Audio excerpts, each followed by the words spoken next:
You're gonna love this barbacoa beef bowl made right at home in under an hour. The beef cooks in a super delicious liquid that not only infuses so much flavor, but it actually helps tenderize the meat.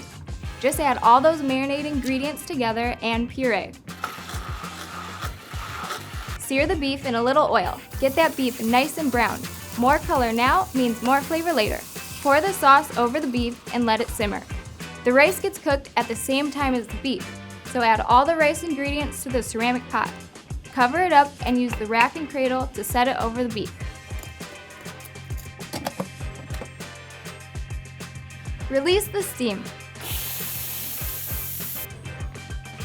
Fluff the rice with some lime juice and extra cilantro.